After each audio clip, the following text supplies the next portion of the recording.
So, magandang araw po sa inyo. Yung ating next speaker is a well-known surgeon dito sa Batangas.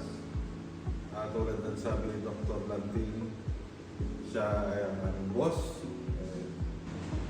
I met him during my training as surgery resident. He was the training officer of the hospital then.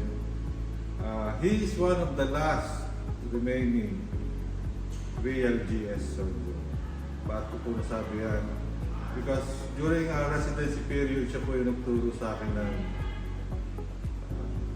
EPR, Modified Radical Neck Dissection, Parodontictomy, Perihepatic packing,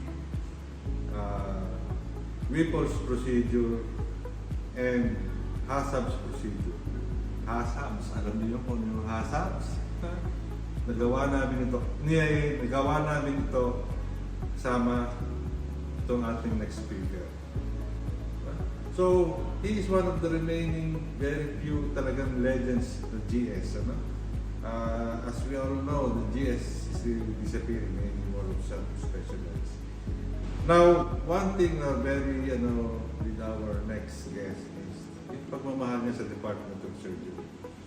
Never na nawala sa isip niya ang Department of Surgery, and many of the things that he has been doing sa buhay niya is to help and to improve the Department of Surgery. Hindi natin alam yung mga sacrifices na ginagawa niya,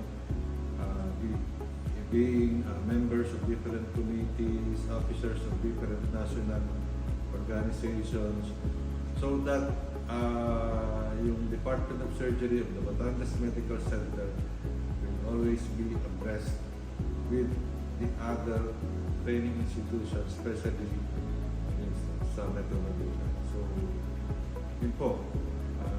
This is my boss. He is my boss. And I'm proud to say na